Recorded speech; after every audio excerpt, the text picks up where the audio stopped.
As one of India's leading lifestyle designers, Raseel Gujral Ansal is ceaselessly valued for her outstanding ability in leading architecture and interior design over the past 30 years. She's a doctor of philosophy in architecture and has a well celebrated work portfolio in product design, architecture, and interior decoration. She founded her flagship company, Raseel Gujral Ansal Design, in 1990 and followed it up with two more fabulous companies, namely CASA Paradox and CASA Pop, in 1995 and 2014, respectively. Raseel Gujral Ansal carries a mammoth legacy of creative excellence combined with a fearless compulsion to evolve.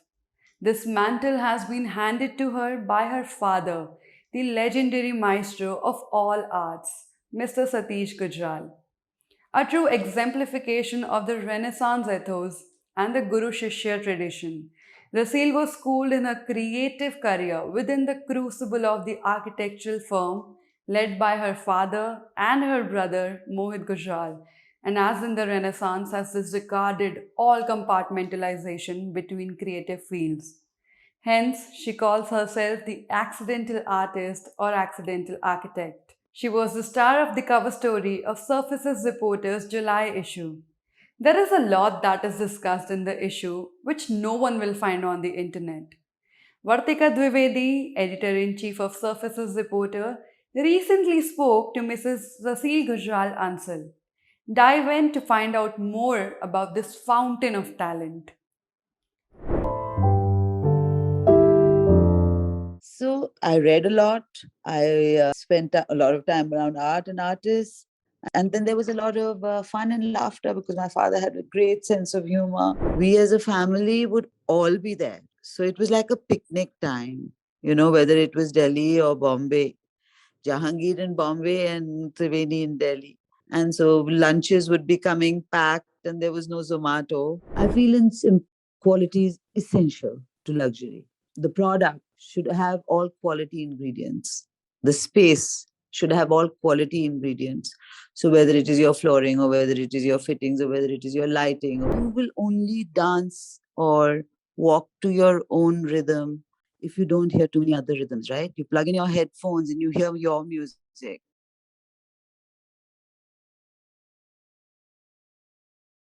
So when you say early life, you'd like to talk about childhood, right? Childhood, yes. So basically, I think I'm one of the few people who's blessed from coming from a happy home, happy marriage, So my parents created an environment which where the only real, I would say, religion was art. Okay. So art and design is what everybody lived and breathed. And everything was at the altar of art. Okay. And the demigod that was available to us was my father. So the whole family literally revolved around whatever was his current passion. So the whole family was involved, and it didn't matter if you were 5 years old or you were 15 years old. So I would say, yes, primarily my life was ruled by art.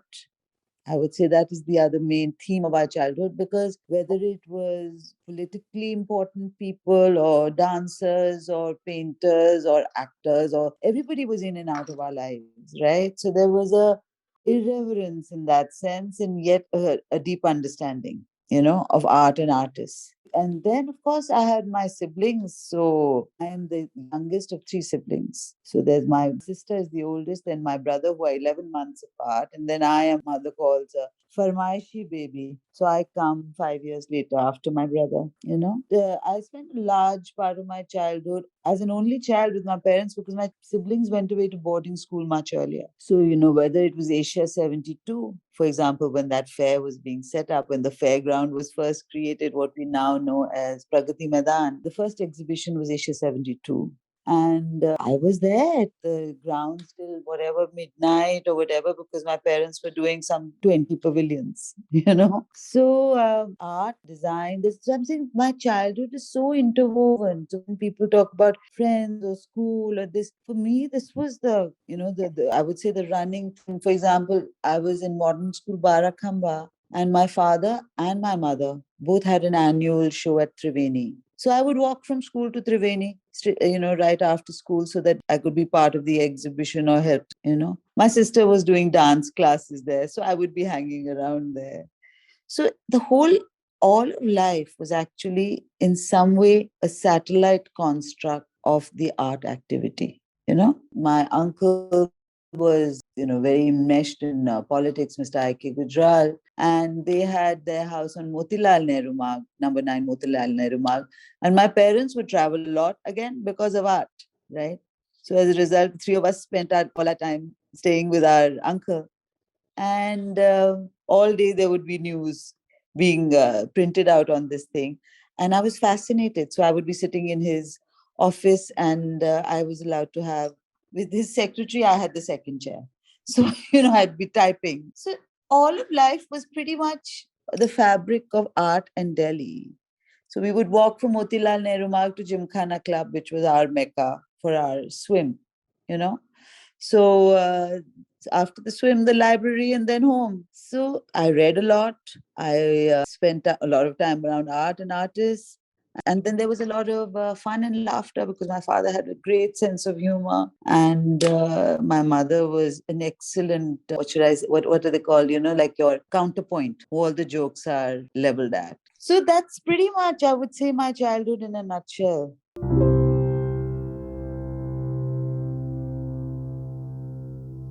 Any particular memory?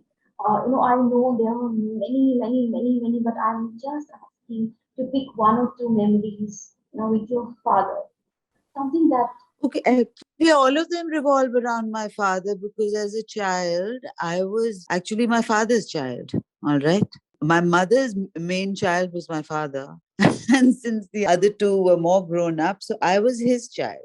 So as a result, like I said, being driven to the ceramic studio, or like spending the nights at the Asia 72, or like when he was making the mural at the High Court. Again, I was in modern school at the time. So there was one car between us. Okay.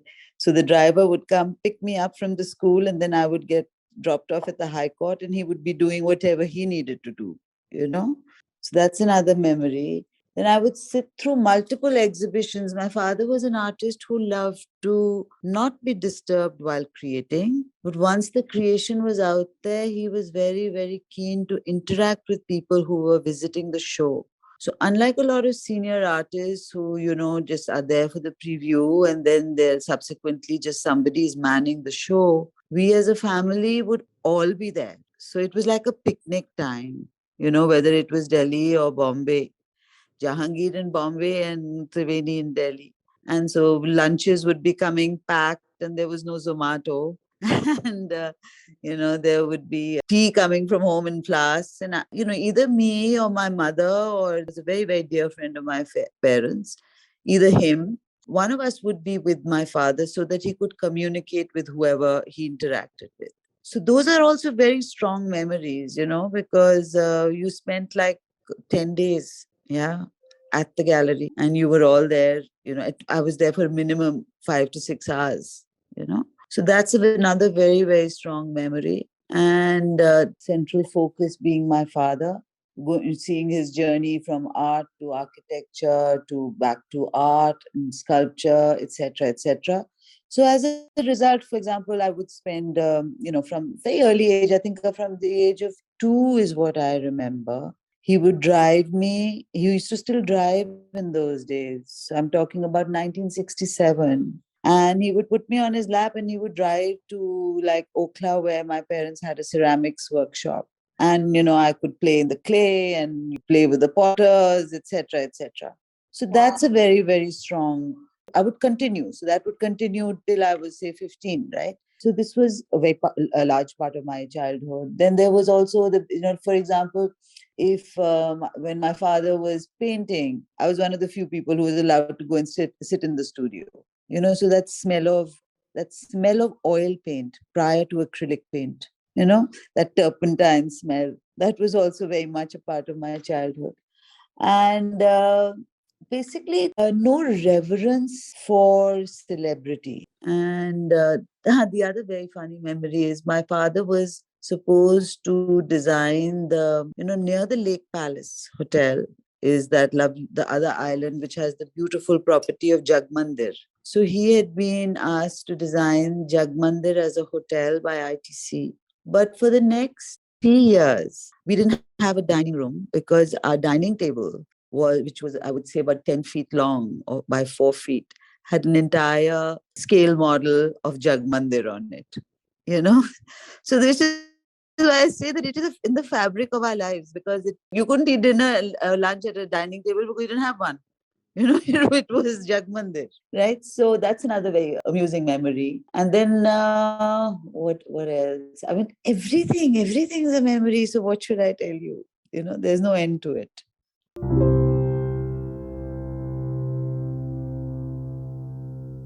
How do Yeah. you define luxury still?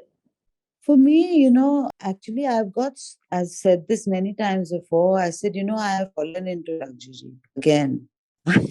I had no plan to do luxury. So as a result, what do I feel is imperative? And as a result, that ends up being luxury. All right. I feel quality is essential to luxury. The product should have all quality ingredients. The space should have all quality ingredients. So whether it is your flooring or whether it is your fittings or whether it is your light. So for me, luxury firstly is about quality. For me, luxury translates into timelessness. So I don't like things that are gimmicky, which are for you to live in, because I feel there has to be a timelessness to design where the surface elements can change, but or the movable elements can change, but the core must remain the same. It's like a beautiful woman, right? I mean, it doesn't matter what she wears, but it's still the same woman, right? And it doesn't matter how she ages, but she's still the same woman. So for me, luxury is about timelessness. It's about quality.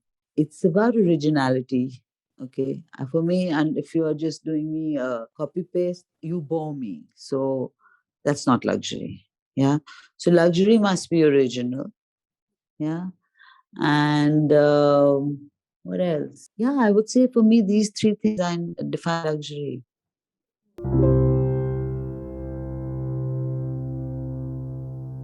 Tell me about the evolution of design and design aesthetics that you have seen. Like I said to you, when I started, it was all a colonial hangover. Okay. From there, it went to contemporary can be glamorous and appealing. From there, it went to minimal, which I think just leached the soul out of India. All right. And I, all throughout, when people were saying minimal, minimal, minimal, I was saying maximal, maximal, maximal.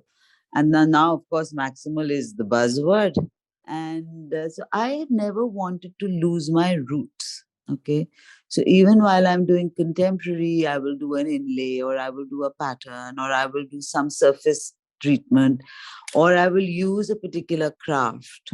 So for me, the necessity of incorporating India in a subliminal, not overt manner has always been a very, very conscious thought process in the design.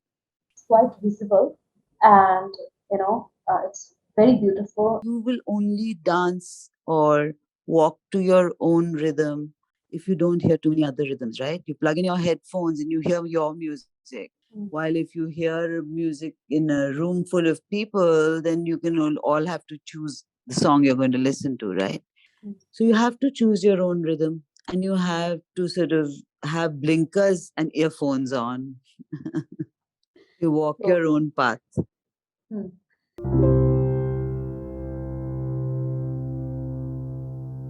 With the coming of the pandemic, is there any shift in the kind of new requirements or new ideas that came to your mind or new collections that you're thinking about? What's going on? And are there new stores in plan? See, I'll tell you something. The pandemic, I think, has been a very, very big blessing. I think the pandemic has given all of us a time in life to pause. Okay. Otherwise, you're on that train, right? And the train doesn't stop. So here it stopped at your own home destination for a long time. So for me, I've considered it a blessing because it has allowed me to discard that which was pulling me down. and to keep, and to like a smelting process, and to keep only that which is core and key. So I have felt very blessed for both the pandemic. I mean, both the lockdowns, pandemic being ongoing. Of course, it also has brought a lot of introspection as well as compassion and connection with everyone, because everyone is dealing with a joint grief. So many people have had so many tragedies in their families. But that aside, I would say let's look at the positive side of the pandemic. Positively, it has left me, like I said, with only that which I consider contributes to my and other people's lives. In terms of my work, only that which contributes. So that's one. Two, what it's done is that, of course, everyone has got very comfortable with Zoom and etc. So reaching out across cities to sites has become very simple. And a client's understanding that things can be done by remote control has increased efficiency. So I would second is that. Also, you waste a lot of time, Not forget clients, but with everything going from A to B, that everyone's cut out of their lives. So I think that's another thing that's changed. Everyone now considers, I always used to suggest have a home office. Everyone now feels it's a valid priority. So that's another change. A lot of people who were putting home based decisions on the back burner, because they're all running in their business, etc. Or you think, अच्छा अगले साल कर लेंगे, इस साल ये priority है, इस साल शादी है या इस साल नहीं है. That has changed. People have decided, listen, अगर कुछ करना है अभी करो, कल हो ना हो, जो करना कर लो, नहीं करना है तो नहीं करो. पर अगर करना है तो अभी कर लो, नहीं तो आगे क्या होगा, we don't know. And situation is not going to change very, very drastically for a while. So that's the other thing that's happened.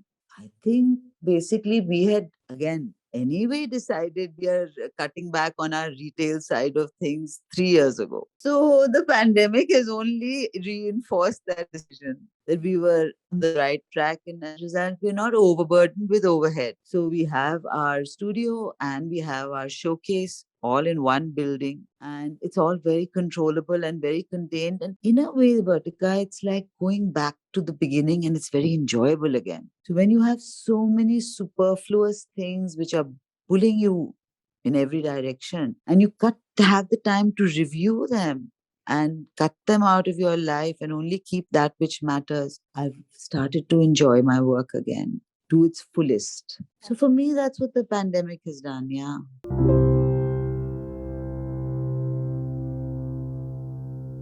So any kind of new collection or at the work front, any kind of design. I'll tell you what's happening I'll tell you right now, I'm working on a very, very massive project in, I can't mention the place, I but it's know. in the Yeah. Middle East. Okay. Okay. And then I'm doing a very large residence in Hyderabad. In fact, two of them, but one of them I'm very embroiled in right now because the design work is going on. And apart from that, there are about another 10 ongoing projects. They're very, again, like a club, 15,000 square foot penthouse in Camellias that we are doing. And there's something in Bombay that's just finished yesterday. So, there's a lot. And Calcutta, 3 projects have finished. One is about to finish in July. So there's a lot Wow. of work that is going on the design front. And then when it comes to product design, we have just finished designing 3 whole new collections for pop. Okay, cuts across crockery, wallpaper, etc., etc. One we did, which was called the Limeri Jan, in the middle of Wow. all the pandemic, wanted to do something for Delhi. So we did something inspired by Delhi. And we did it sitting in my house through the lockdown, you That's know? beautiful. Yeah. That's So that's what you love. yeah, yeah. So the 5, 6 people who were working with me at home say, we are missing those days. Let's just go back and work the house again, you know? So I'm a happy person, Vertica, and I like to look at things in a happy way, see the positive aspect of everything that's possibly even bringing us grief. So is it life gives you lemons, make lemonade. Yeah, So we're busy making lemonade. very beautiful. I will now come to your career and work. I can Mhm. understand. Naturally, it was very clear that being into Ac- art, you will do something related. Actually, The first project I did on my own steam without them giving me work was in 1986. And NIFT was to be set up, all right? And the dean of FIT, Richard Streiter, came down to India, to Delhi, to stay here for some years and and to set up NIFT. And I met him and he said, "What do you do?" I said, "I'm an interior architect." So he said, "I want you to do my place." So that was my first project. All right. And so that's, of course, the rest is history. NIFT was formed.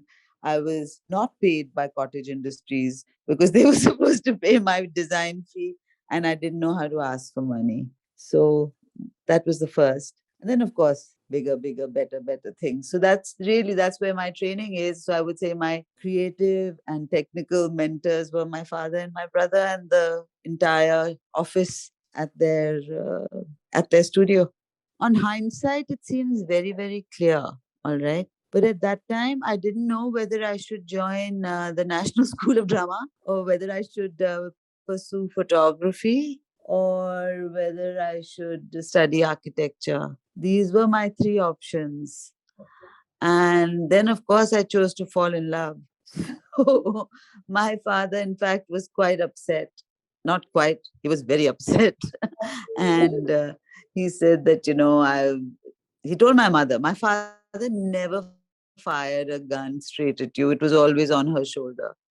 So he said that, I wanted this child to pursue architecture. He got my brother into architecture, and I feel that she has the creativity, but she's destroyed herself by falling in love. And he was right, actually, because I got married at 18, right out of school. I got married at 18. At 19, I had a baby. And at 21, I told my father I want to go to architectural school. And he was ready to shoot me. But he said, अब नहीं जाने की जरूरत, तुम्हें मेरे को लकीर का फकीर नहीं बनाना है, तो अब तुम स्टूडियो में काम करो and I'll teach you. So between him and my brother, that was my training ground. And initially, for the first, I would say, 4 years, they refused to give me any work. And so 4 years was training. Yeah, I got no work for 4 years.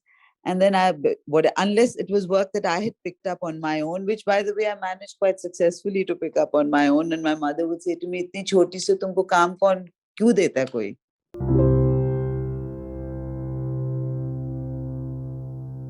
Few of the projects that you really remember, maybe because of how the brief was and what was to be done and what came out, or anything that your client said and you really, you know, remember this thing. Any See, I'll tell you something. It's very funny, but if you ask most design people, they're very fickle because whatever is your current expression is your favorite, right? But if I look back over the decades and if you ask me to choose five, I would say Richard Streiter would be one because it was, one of my first where I got to. It was very simple, but it was somewhere that it's like going to kindergarten, you know. So I would say that was special to me. Then I would say that there is, my God, there's so much. I'm trying to pick five for you. I'll work backwards. My house has been very, very special to me because I could do what the hell I want without a client in place. Something I completed last year in Hyderabad is very, very special to me because the client brief was, while they gave me a spatial brief in terms of their requirement, they were very, very trusting. ठीक है, आप ये बोल रहे हो अच्छा लगेगा, आप ये कह रहे हो अच्छा लगेगा. We moved from something like 12,000 square feet to 25,000 square feet, and it was still okay. All right. So that was very special. I did a house for another client here in Delhi, in Vasant Vihar. See, I like people who are dil phenk, khula dil. Okay. So he was another one of those dil phenk people. Okay, yes, let's go for it. Swimming pool in the basement and the whole James Bond feel and this kind of a thing, split level house, etc. So it was very exciting. Talking about I finished this house about 15, 16 years ago. Okay. So for that time, it was very avant-garde. Then I would say project that I worked on for my father, which was for this Ratan Chadda, who at that time owned this company out of Amsterdam called Mex, MEXX, and which was for fashion. Basically, what H&M is today, Mex was back then. All right. And so I did these three fantastic farmhouses for him, and it was covered everywhere. So there was the main house, which was, very new, sort of Bidamaya. And then there was a Santa Fe house. And then there was a Mediterranean house. And this is, before the days, I'm talking about 1993, so I'm talking about before the days when we were internet savvy and this, that, and the other. And he called me to Amsterdam come with your presentation.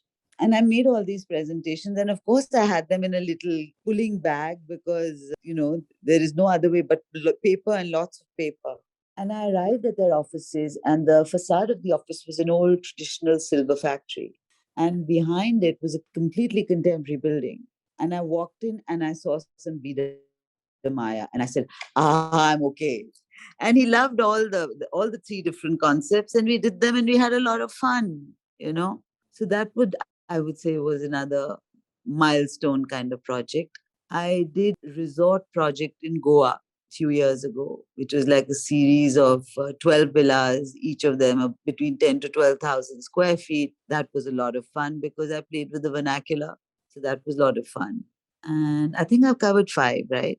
Yes, and I think the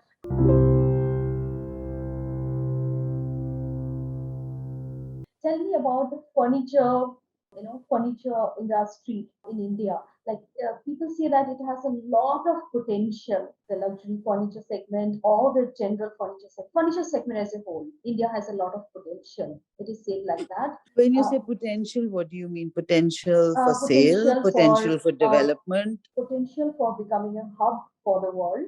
Like the ways like we see Italy, Like, yeah, yeah. Italian furniture, how they've made it a how they do the business around furniture. So The Italian success is not just based on business, it's also based on design, right? of course, They yeah. have a very, very strong design capability, which they have been able to turn into a very intelligent business strategy and philosophy, and also par excellence marketing ability. So, not just India, any place has a great potential, right?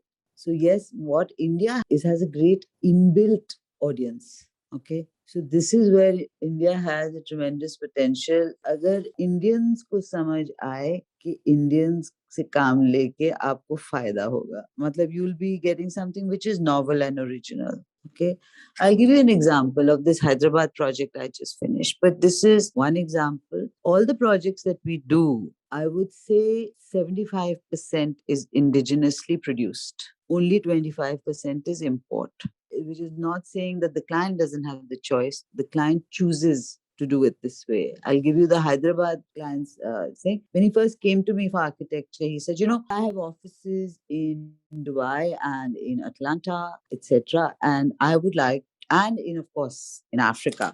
And I would like to import all my furniture. I said, absolutely no issue. I know everyone very well. And we've, in fact, represented a couple of them some years ago. I mean, at one time, we represented Baxter and Kawali. And he says, I said, "ठीक है." So when it came to the furniture stage, I gave him my wish list and I gave him the name of all the companies because he was visiting prior to the fair. So I said, "आप जाओ, I'm giving you all the contacts. आप जाके देखो, मिलो."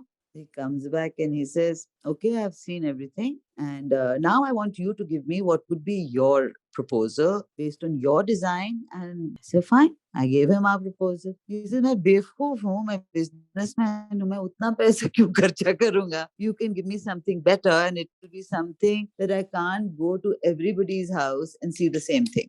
Okay, I'll give you an example of a very, very important family, Indian family in Dubai, who's been a client of mine for over 15 years. We did a house for them in Dubai. Then they were doing a house in London. We did that house for them. It was finished a year and a half ago. And then they were doing their house again in Dubai. So she said to me, I want you to do my house in Dubai. I said, but I design is one thing, furniture आप वहीं ले लेना. क्या problem है? She says, no, I don't want Fendi and this, that. I don't want to go to everybody's house and see the same thing.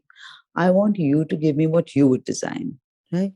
So if we as Indians are willing to create that kind of product, which see, एक महीने की कुर्सी बना दी, I mean, that does not, is not going to furnish a house. Okay. I have to have a complete furniture solution. And the solution should be competitive in price as well as competitive in quality to the rest of the world. What happens with an Indian client? Leather or this fabric is for 5,000. This is for 2,000. I want to use this. Obviously, you can't get what you can get for 5,000, right? So the challenges here are in customer education, right? And in designer education. Everyone can pick up catalogs, yeah, and make any kind of rubbish or good rubbish, you know. But if you want to be able to provide complete solutions over and be establishing yourself as a brand, then you have to put in your design sense into it, apart from the ability to produce it. I was speaking at one of these CII kind of conferences, and they were talking about this about 4 or 5 years ago, and very, very big on Make in India, that whole story. And I said, yeah, what about design born in India? You know, so it's not about make in India. It's that we are the ones who are thinking it. You know, we are the ones who are ideating it. So it's design born in India. It's not just make in India, made in India, you know. So there has to be a focus on that rather than seeing India just as, okay, we are such large numbers, which we are. And the country has a very rich history, both in terms of cultural as well as craft. So there are actually two prongs that we need to take. We need to take one prong wherein, and this needs governmental support, you know. Everybody is trying to do their own thing. Why? Because there is no institutionalized support. One is that you develop the Make in India mantra so that the large populace has jobs. Okay. Then you have the Make in India, but which is more finesse, which is the craft. Those people have, you know, the incentive to carry on craft into the next generation. And then third is design born in India and made in India. And fourth is design made in India and produced somewhere else in the world, right? So until we would do all of these things, we are nowhere. You know, right now I'm in talks with a company which is based out of Italy, gets the handwork done out of China, and wants to design a wallpaper collection with me. Okay. Now that is what I see India going. I'm not interested in design made in India. You know, another marble manufacturing company from India phones me the other day and says, we want you to design a unique set of products for us which we can market to the rest of the world. And that makes some sense. I have a Czech company, glass company, coming to meet me in the next hour Okay. who want to design a range of lighting with me. Okay. Wonderful. So Wonderful. designed by us, produced there. You know. So now Produced this is, anywhere. yeah, this is the future.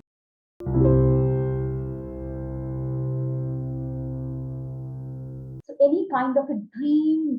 If you are asked to Oh, dream a project or dream anything, any what kind of dream comes to you?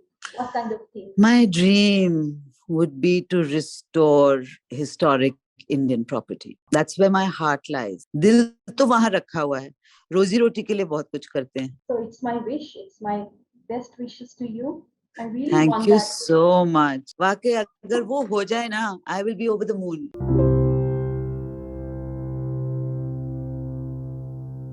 Any message from your client that is a special memory or anything? Because clients so आपके Oh, साथ there's one very, very beautiful message that I got 22 years ago. And I got it from, I still refer to her as Sharmila Tagore, but even though she's Begum Pataudi.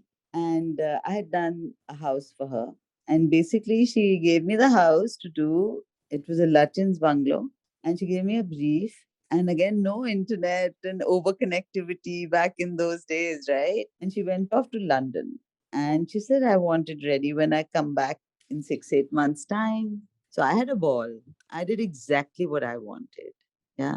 And she came back and she doesn't know this, but has paid me one of the best compliments. She says, you know, you've given me such a beautiful environment that I don't feel the need to travel. wow. So I think this is one of the nicest compliments I've ever got.